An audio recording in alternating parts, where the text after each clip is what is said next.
My dear students, तो आज मैं स्टार्ट करने वाला हूँ cell the unit of life. तो ये बहुत ही एक इम्पॉर्टेंट चैप्टर है। इसमें से बहुत सारा क्वेश्चंस आता है नीट में, क्लास 11 का बोर्ड्स में भी। तो ये एक बेस है, हाँ ये बेस चैप्टर है एक। तो इस लेक्चर में हम लोग बहुत नया कुछ सीखेंगे, जानेंगे। क्लास 9-10 में हम लोग इस चैप्टर को बेसिक लेवल में पढ़े हैं, पर ये जो 11 और नीट के लिए है, ये बेसिकली मेरा जो सेक्शन रहेगा, मैं जो लेक्चर आज प्रोवाइड करूँगा ये नीट लेवल का होगा। बोर्ड्स में आता है इससे, बट इसमें से बहुत कम चीज़ पढ़ने से ही बोर्ड्स में अच्छे मार्क्स आ जाता है। Okay, so let's start.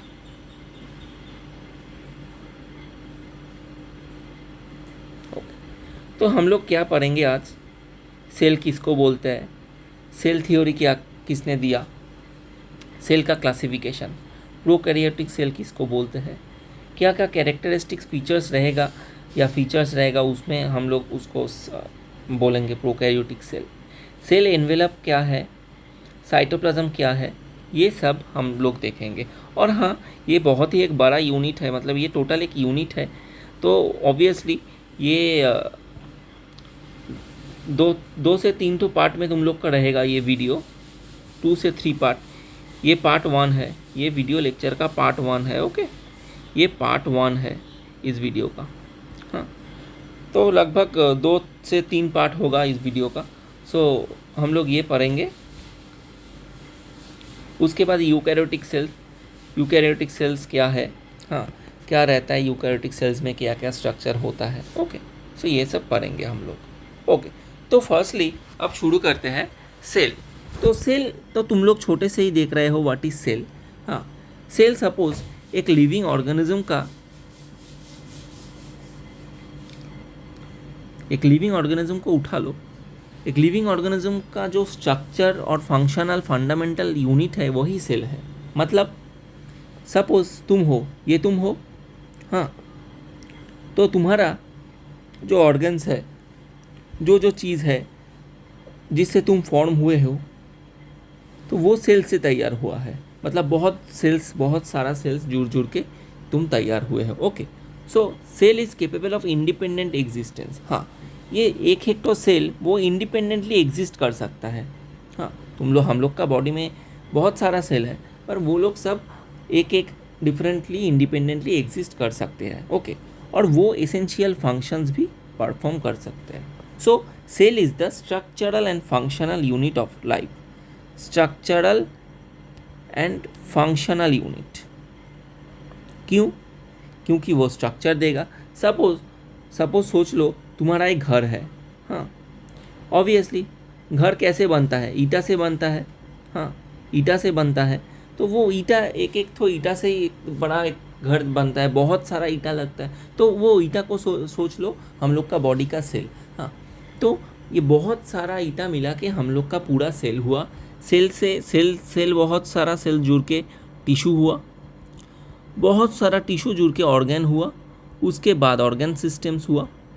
ये सब ऑर्गन सिस्टम मिलके हम लोग का जैसा एक बड़ा ऑर्गेनिज्म हुआ। ओके, तो समझ ही सकते हो सेल को जानना, एक सिंगल सेल के अंदर क्या क्या चीज़ होता है, क्या क्या फंक्शन करता है सेल, वो सब जानना बहुत ही क्रिटिकल हो जाता है।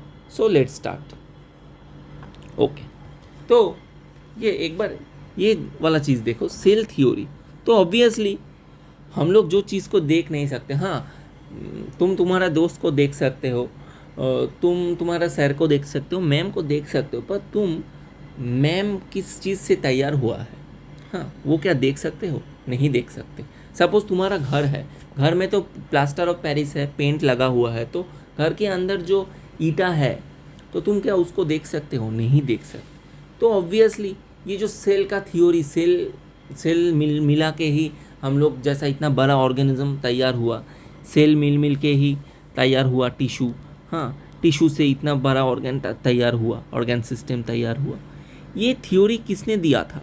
ऑब्वियसली एक साइंटिस्ट ने नहीं, बहुत सारा साइंटिस्ट का इसमें रोल है। फर्स्टली देखो, फर्स्टली क्या हुआ था 1665 में रॉबर्ट हुक बोल के एक साइंटिस्ट, इन साइंटिस्ट का नाम तुम लोग पहले भी सुन चुके हो, रॉबर्ट हुक। तो उन्होंने क्या किया था, उन्होंने ना एक डेड कॉर्क सेल, हाँ कॉर्क सेल मतलब कॉर्क बेसिकली होता है, ओक बोल के एक प्लांट होता है, ओक प्लांट का जो बार्क है ना उससे कॉर्क आता है। हाँ बेसिकली वो जो मेडिसिन आता है ना, होम्योपैथी मेडिसिन, सपोज़ ये मेडिसिन का बॉटल है, मेरा ड्राइंग बहुत ख़राब है, मेडिसिन का बॉटल का ऊपर एक कैप लगा रहता है, ये जो कैप रहता है ना, ये जो कैप रहता है, ये कैप में ही ना कॉर्क रहता है, कॉर्क रहता है। तो उस कॉर्क को वो जो कॉर्क है ना वो ओक प्लांट से बना हुआ रहता है। उस कॉर्क को इन रॉबर्ट हुक साइंटिस्ट ने माइक्रोस्कोप के अंदर देखे। ओके, तो उन्होंने क्या देखे, उन्होंने मतलब सेल ऐसे ऐसे एक सेल लाइक स्ट्रक्चर देखे, मतलब जैसे जेल खाना होता है, जेल में बहुत सारा सेल्स रहता है, हाँ तो वैसे ही उन्होंने देखा और इसका टर्म दिया सेल। हाँ तो नेक्स्ट देखो 1674 ने एंटोन वैन लुवेनहोक बोल के एक साइंटिस्ट, उन्होंने और भी एक एडवांस माइक्रोस्कोप तैयार किया था और उन्होंने फर्स्ट लाइव सेल्स देखा। हाँ उन्होंने पॉन्ड वाटर को स्लाइड में रखा और उसमें से ऑब्जर्व किया और फर्स्ट लाइव सेल्स देखा। ओके, देन क्या हुआ देखो, देन बेसिकली रॉबर्ट ब्राउन ने क्या किया 1831 को, मतलब लगभग 150 साल बाद न्यूक्लियस को डिस्कवर किया। न्यूक्लियस तुम लोग जानते हो, एक सेल सपोज है, सेल का ब्रेन बोलते हैं न्यूक्लियस को, ये सपोज सेल है और सेल के अंदर न्यूक्लियस जो रहता है वो ब्रेन है। हाँ ब्रेन ऑफ द सेल, मतलब एक सेल क्या होगा, क्या काम करेगा, सब कुछ कंट्रोल करेगा ये न्यूक्लियस। ओके, नेक्स्ट देखो 1838 को मैथियस क्लेडेन बोल के एक साइंटिस्ट थे, उन्होंने क्या किया, that all plants are composed of different kinds of cells which form tissue. उन्होंने बोला कि ऑल जो प्लांट्स होते हैं, जो प्लांट्स हम लोग देखते हैं वो लोग सब सेल्स से तैयार होते हैं, ऑब्वियसली वो सेल्स मिलके टिश्यू बनाते हैं। 1839 में कुछ सिमिलर थ्योरी दिया हो, कौन, थियोडर श्वान ने।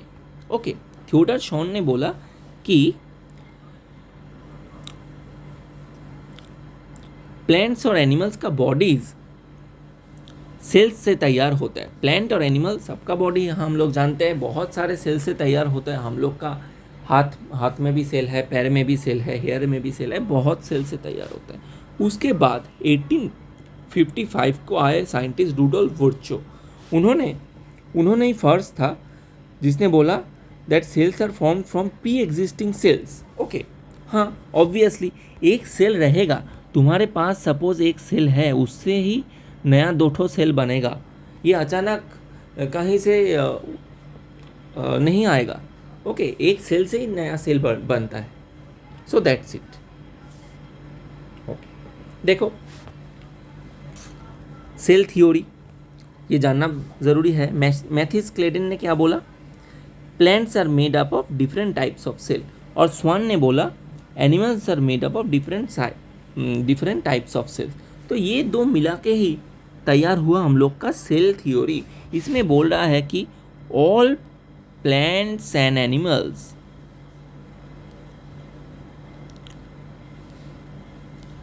आर कंपोज्ड ऑफ सेल्स, मतलब जो भी तुम प्लांट ले लो, जो भी तुम एनिमल ले लो, हाँ लिविंग प्लांट या लिविंग एनिमल, मतलब लिविंग ऑर्गेनिज्म है ये सब, तो ये लोग क्या सेल से तैयार होता है, बहुत सारा सेल से तैयार होता है। ओके,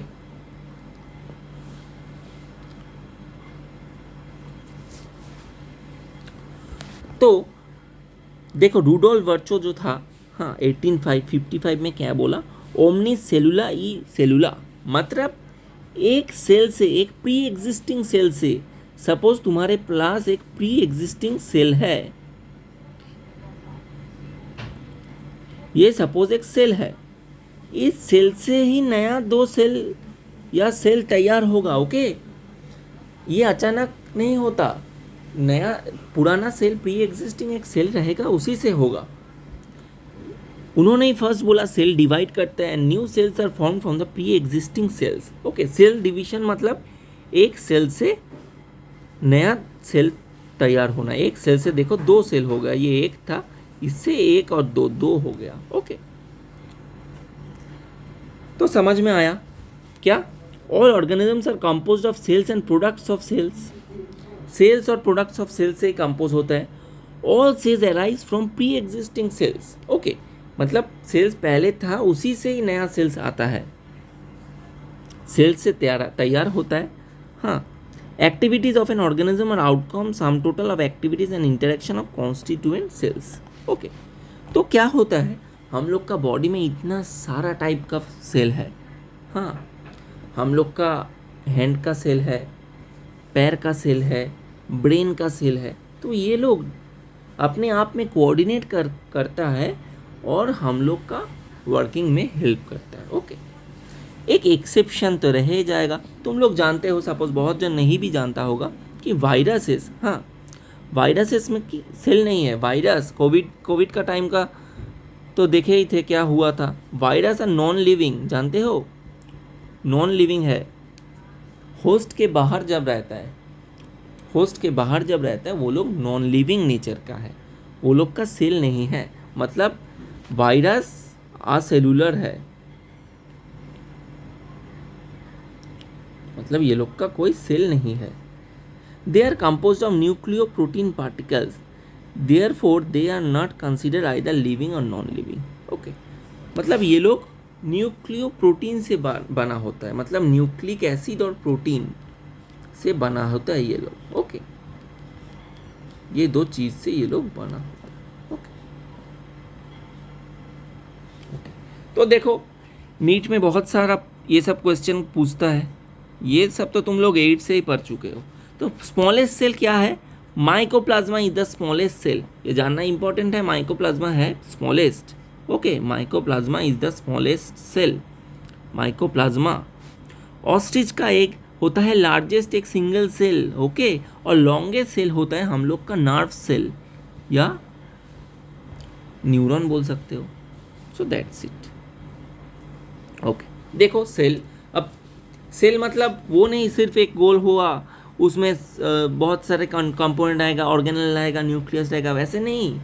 बहुत टाइप का सेल का क्लासिफिकेशन है, according to shape, according to size, बहुत क्लासिफिकेशन है। देखो देखो, based on number, based on genetic material, मतलब कितना क्लासिफिकेशन, कितना सारा है। देखो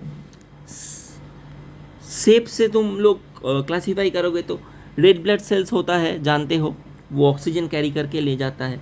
वो डिस्क शेप होता है, देखो ये देखो डिस्क लाइक है। पॉलीगोनल शेप्ड होता है, ऐसे पॉलीगोन का लाइक स्किन सेल्स हम लोग का। न्यूरॉन देखो एकदम थ्रेड, मतलब जिसको बोलते हैं रुई सूता जैसा। कलमनर कुछ सेल्स होता है, ये कॉलम जैसा ऐसे सेल होता है। हाँ, ये अकॉर्डिंग टू शेप हम लोग डिवाइड किए हैं, क्लासीफाई किए हैं। सेलाइवरी डक्ट का लाइनिंग में आता है क्यूबॉइड लाइक सेल, ऐसे क्यूबॉइड स्ट्रक्चर होगा उन लोग का। ओके, देखो एमीबा तो देखे ही हो, एकदम इरेगुलर एक शेप होता है। वाइट ब्लड सेल्स भी एमीबॉइड शेप का होता है। मेसोपिल सेल्स जो हम लोग का लीव में रहता है वो क्या राउंड एंड ओवल होता है। ट्रैकिएड इलोंगेटेड होता है, ऐसे इलोंगेटेड होता है। तो डिफरेंट टाइप्स ऑफ शेप्स है सेल का। ओके, देखो साइज में virus 0.02 to 0.2 micron. Okay, mycoplasma bacteria 1 to 2 micron, मतलब कितना छोटा है। और देखो एनिमल और प्लांट सेल 10 to 20 माइक्रोन, बहुत बड़ा है एनिमल का सेल। ओके, ऐसे ही हम लोग डिफरेंशिएट या डिवाइड करते हैं। सो देखो क्लासिफिकेशन बेस्ड ऑन नंबर।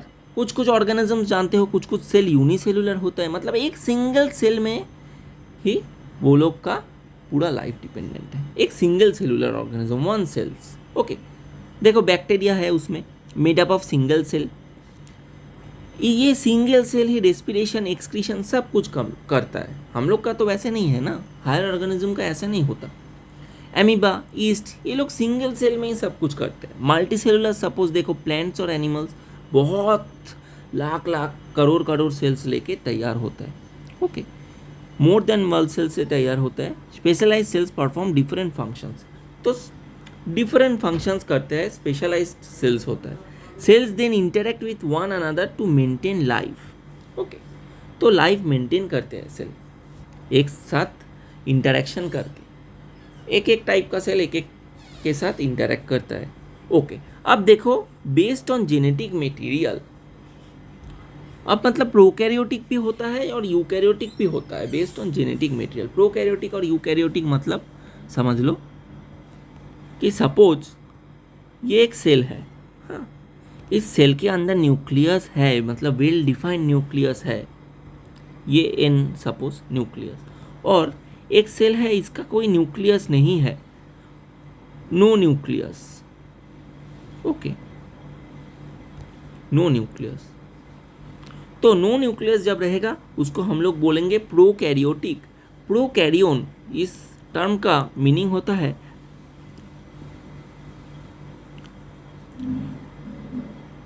प्रोकैरियोन, रुको थोड़ा, प्रोकैरियोन मतलब primitive nucleus, primitive nucleus. Okay, और यूकैरियोटिक मतलब यूकैरियोन, यू मतलब ट्रू, ट्रू न्यूक्लियस, ठीक है ना, ट्रू न्यूक्लियस। और इसका जेनेटिक मटेरियल मतलब डीएनए या आरएनए, यही है जेनेटिक मटेरियल। तो डीएनए या आरएनए देखो यूकैरियोट्स में ये न्यूक्लियस का अंदर रहेगा, पर प्रोकैरियोट्स में मतलब एकदम कोई ऐसा नहीं कि न्यूक्लियस का अंदर नहीं, एकदम बिखरा हुआ रहेगा। Okay, so this is the thing.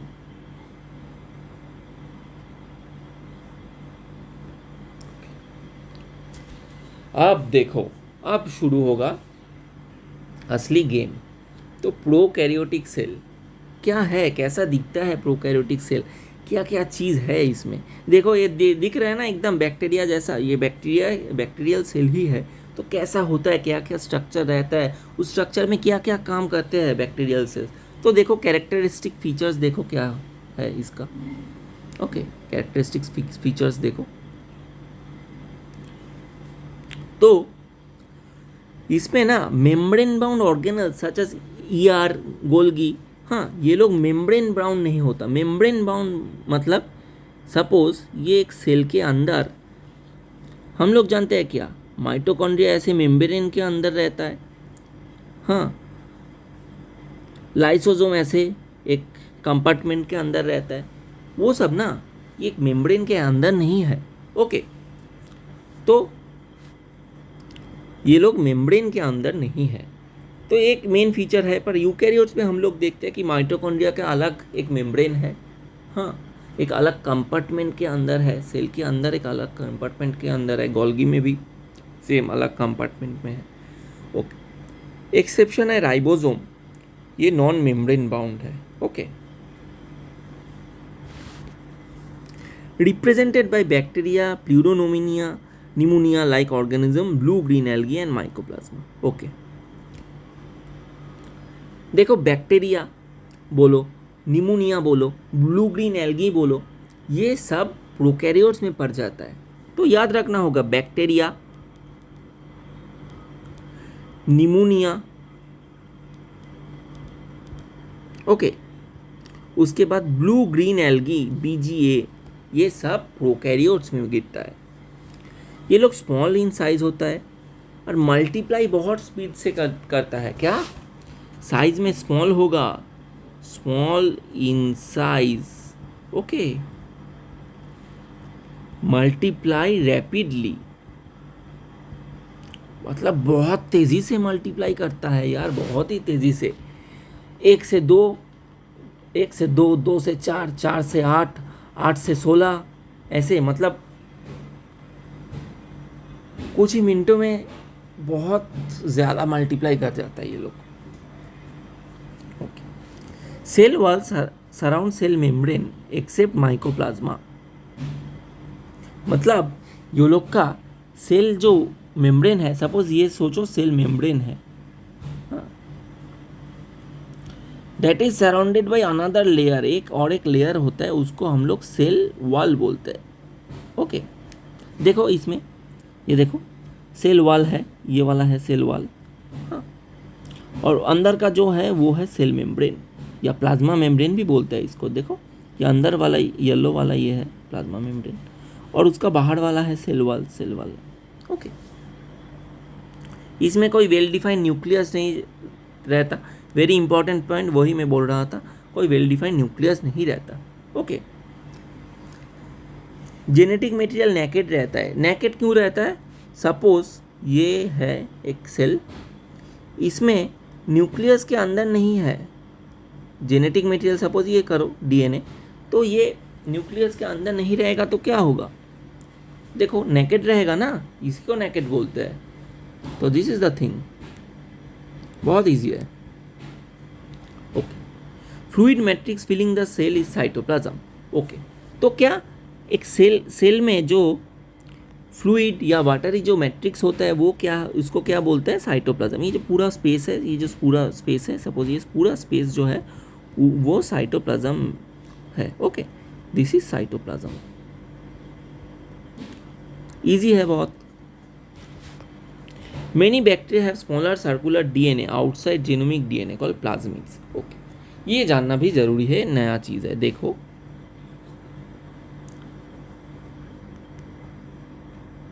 Suppose ये एक बैक्टीरियल सेल है, ओके ये ही सिंगल सेल है, इसमें उसका क्रोमोसोमल डीएनए तो रहता ही है, साथ में एक प्लाज्मिड डीएनए बोल के एक डीएनए रहता है, उसको हम लोग बोलते हैं एक्स्ट्रा क्रोमोसोमल डीएनए। ये चीज़ को हम लोग बोलते हैं एक्स्ट्रा क्रोमोसोमल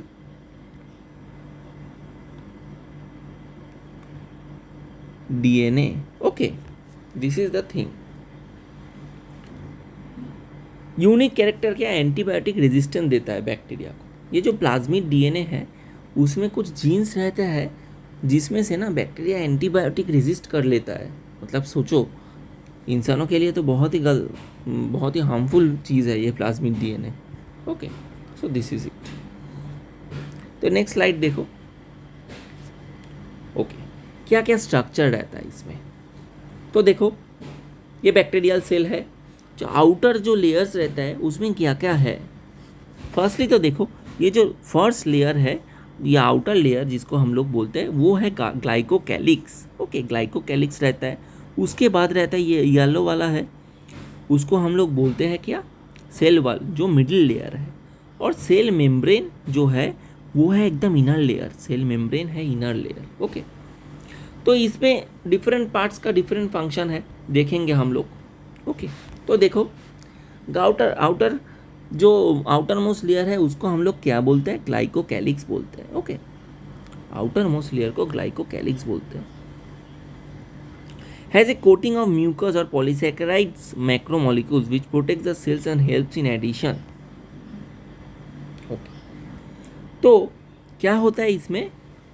पॉलीसैकेराइड कुछ मॉलिक्यूल्स, मैक्रोमोलिक्यूल्स होता है, कुछ म्यूकस मतलब क्या बोले कि कुछ जेली लाइक कुछ कोटिंग रहता है जो सेल्स को हेल्प करता है, क्या प्रोटेक्शंस देते हैं। और एडिशन मतलब सपोज ये एक बैक्टीरिया है और ये एक सरफेस है, ये सरफेस में जाके वो बैक्टीरिया ना अटैच हो जाएगा, अटैच होने में हेल्प करता है। ओके तो क्या चीज़ से बना हुआ है? कार्बोहाइड्रेट और प्रोटीन से बना हुआ है। ओके कार्बोहाइड्रेट और प्रोटीन से बना हुआ है। देखो ग्लाइकोकैलिक्स, स्लाइम लेयर और कैप्सूल दो टाइप का होता है, एक लूज शीथ और एक protect from loss of water. ये स्लाइम लेयर वाटर लॉस से इसको बचाता है।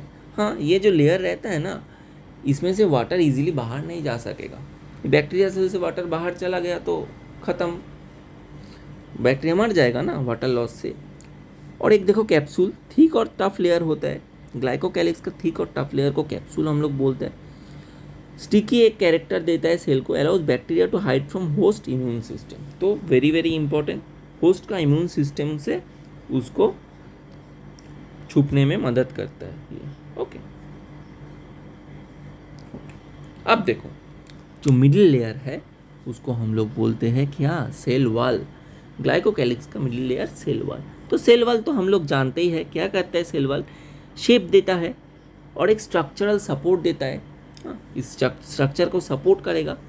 ये किस से बना होता है, ये बना होता है नेग और नेम से।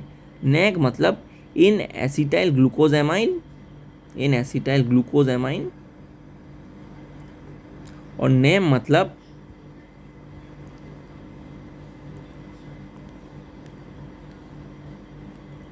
इन एसिटाइल म्यूरामिक एसिड। ये दो चीज़ों से बना होता है। Okay, number of antibiotics inhibits cross linking of peptidoglycan strands. Okay, ये देखो ये नेग और नेम जो है वो क्या है, पेप्टाइडोग्लाइकन। ओके, पेप्टाइडोग्लाइकन ही है, ये एक टाइप ऑफ कार्बोहाइड्रेट होता है। ओके, तो कुछ एंटीबायोटिक्स ये जो क्रॉस लिंकिंग होता है ना, ये नेग और नेम ये दोनों क्रॉस लिंक करके ये सेल वॉल तैयार करते हैं। इससे ये क्रॉस लिंक होगा, ऐसे ऐसे क्रॉस लिंक करके एक सेल वॉल तैयार करते हैं। तो उस सेल वॉल को तैयार नहीं होने देता कौन, जो एंटीबायोटिक है penicillin. Okay, penicillin antibiotic cross linking नहीं होने देता। ओके, अब देखो ग्राम स्टेनिंग क्या है। ग्राम स्टेनिंग बेसिकली एक टेक्निक है। हाँ, क्रिस्टल ग्राम बोल के एक साइंटिस्ट ने इन्वेंट किया था। उसमें हम लोग दो टाइप ऑफ बैक्टीरिया को अलग कर सकते हैं, एक ग्राम पॉजिटिव बैक्टीरिया, एक ग्राम नेगेटिव बैक्टीरिया को हम लोग अलग कर सकते हैं। Okay, that is it. तब देखो नेक्स्ट स्लाइड में क्या बोल रहा है, cell wall. Cell wall basically hence Christians devised a method to distinguish bacteria based on differences they exhibit in their cell wall composition। तो सॉरी मैं गलत बोला था, हैंस क्रिश्चियन उनका नाम था। हाँ, तो जो ग्राम स्टेनिंग बोल के एक मेथड उन्होंने इन्वेंट किया, उसको हम लोग ग्राम्स मेथड भी बोलते हैं। तो उसमें क्या होता था, दो टाइप ऑफ बैक्टीरिया को according to their cell wall thickness, हाँ, ग्राम पॉजिटिव और gram negative bacteria according to their cell wall thickness उनको क्लासीफाई कर सकते थे इस क्या बोले इस प्रोसेस से या ये स्टेनिंग मेथड से। ओके, तो क्या करना होता था, देखो एक पिक्चर दिखाऊंगा उसमें इजीली क्लियर हो जाएगा। ओके, तो देखो ये जो वायलेट कलर का है, वायलेट कलर लिया है वो है ग्राम पॉजिटिव। ओके, ग्राम पॉजिटिव, और जो रेड कलर लिया है वो है ग्राम नेगेटिव। Very easy. तो देखो क्या हुआ, gram positive bacteria have a thicker cell wall made up of peptidoglycan and stain purple by crystal violet. तो जो ग्राम पॉजिटिव बैक्टीरिया था वो क्या हुआ, उसका जो पेप्टाइडोग्लाइकन या सेल वॉल बहुत थिक था, thick cell wall. Okay, whereas gram negative का थिन था, सेल वॉल थिन था, मतलब पेप्टाइडोग्लाइकन का लेयर थिन था, सेल वॉल थिन था। ओके, तो ऑब्वियसली एक एक बैक्टीरिया एक एक स्टेन लेगा। तो क्या होता था, देखो पहले तो तुम बैक्टीरिया को जानते नहीं हो क्या, मतलब ग्राम पॉजिटिव ग्राम नेगेटिव एक साथ मिक्स किया हुआ है।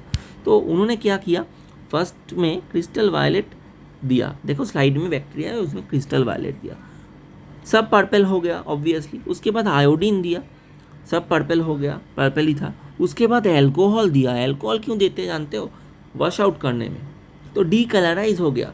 हाँ, डी कलराइज होके क्या हुआ, ग्राम पॉजिटिव पर्पल ही रह गया, पर ग्राम जो नेगेटिव था वो कलरलेस बन गया, मतलब उसका कलर निकल गया।